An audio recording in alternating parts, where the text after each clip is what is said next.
Hi ಸ್ನೇಹಿತರೆ, Kannada quiz ಚಾನಲ್ಗೆ ಸ್ವಾಗತ. ನೀವು ನಮ್ಮ ಯೂಟ್ಯೂಬ್ ಚಾನಲ್ಗೆ ಹೊಸಬರಾಗಿದ್ದರೆ ನಮ್ಮ ಯೂಟ್ಯೂಬ್ ಚಾನಲನ್ನು ಸಬ್ಸ್ಕ್ರೈಬ್ ಮಾಡಿಕೊಳ್ಳಿ. ಹಾಗೆ ಪಕ್ಕದಲ್ಲಿರೋ ಬೆಲ್ ಐಕಾನ್ ಕ್ಲಿಕ್ ಮಾಡಿ.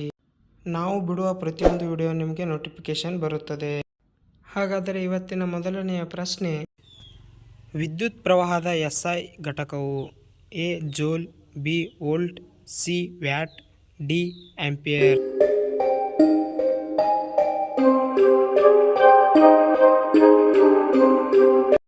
ಸರಿಯಾದ ಉತ್ತರ ಡಿ ಆಂಪಿಯರ್. ಎರಡನೆಯ ಪ್ರಶ್ನೆ, ಮರಳಿ ಮಣ್ಣಿಗೆ ಪುಸ್ತಕವನ್ನು ಬರೆದವರು ಯಾರು? A Govinda Pai, B Shivaram Karanth, C Kuvempu, D Da Ra Bendre.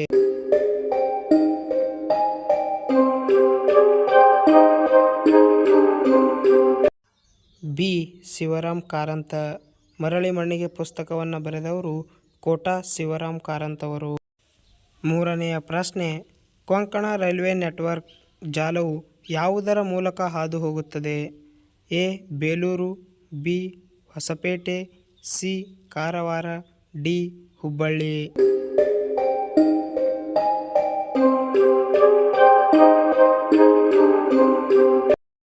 ಸರಿಯಾದ ಉತ್ತರ C Karwar. Konkan railway network ಜಾಲವು ಕಾರವಾರ ಮೂಲಕ ಹಾದು ಹೋಗುತ್ತದೆ. ನಾಲ್ಕನೆಯ ಪ್ರಶ್ನೆ, ಇದು PC 2024ರಲ್ಲಿ ಕೇಳಿರ್ತಕ್ಕಂಥ ಪ್ರಶ್ನೆ. ಎನ್ ಮೂರ್ತಿರಾವ್ ಅವರು ಬರೆದಿರುವ ಪುಸ್ತಕ ಯಾವುದು? ಎ ದೇವರು, ಬಿ ಮರಳಿ ಮಣ್ಣಿಗೆ, ಸಿ ತುಘಲಕ್, ಡಿ ನಾಲ್ಕು ತಂತಿ.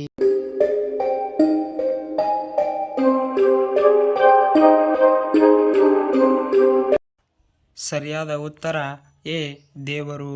ಎನ್ ಮೂರ್ತಿರಾವ್ ಬರೆದಿರ್ತಕ್ಕಂಥ ಪುಸ್ತಕ ದೇವರು ಪುಸ್ತಕ. ಐದನೆಯ ಪ್ರಶ್ನೆ, ಇದು ಕೂಡ ರೀಸೆಂಟಲ್ಲಿ ನಡೆದಿರ್ತಕ್ಕಂಥ PC 2024ರಲ್ಲಿ ಕೇಳಿರ್ತಕ್ಕಂಥ ಪ್ರಶ್ನೆ. ಖೇಡಾ ಸತ್ಯಾಗ್ರಹದ ನೇತೃತ್ವವನ್ನು ವಹಿಸಿದವರು ಯಾರು?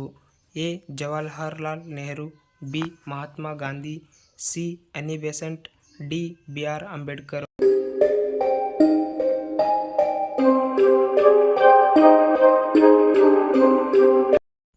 ಸರಿಯಾದ ಉತ್ತರ B Mahatma Gandhi.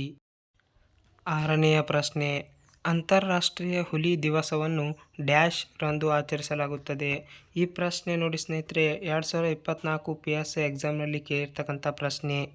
A 25 July, B 9 July, C 29 July, D 19 July.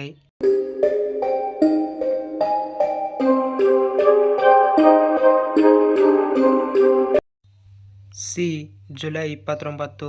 July 29 ಅಂತಾರಾಷ್ಟ್ರೀಯ ಹುಲಿ ದಿವಸ ಎಂದು ಆಚರಿಸಲಾಗುತ್ತದೆ. ಏಳನೆಯ ಪ್ರಶ್ನೆ, ಉದ್ದ ಕೂದಲು ಹೊಂದಿರುವ ಮಹಿಳೆಯರ ವ್ಯಕ್ತಿತ್ವ? ಎ ನಿಷ್ಠಾವಂತರು, ಬಿ ಮೂರ್ಖರು, ಸಿ ಕೋಪ ಜಾಸ್ತಿ, ಡಿ ಹೆಚ್ಚು ಲೈಂಗಿಕ ಶಕ್ತಿ.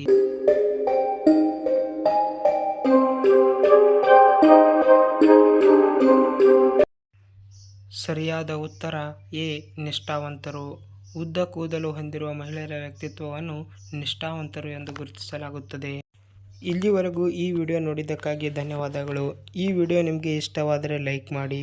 ಹಾಗೆ ಇನ್ನೂ ನಮ್ಮ ಹೆಚ್ಚಿನ ವಿಡಿಯೋಗಳಿಗಾಗಿ ನಮ್ಮ ಕನ್ನಡ ಕ್ವಿಜ್ ಯೂಟ್ಯೂಬ್ ಚಾನಲನ್ನು ಲೈಕ್ ಮಾಡಿ, ಶೇರ್ ಮಾಡಿ, ಸಬ್ಸ್ಕ್ರೈಬ್ ಮಾಡಿಕೊಳ್ಳಿ. ಧನ್ಯವಾದಗಳು.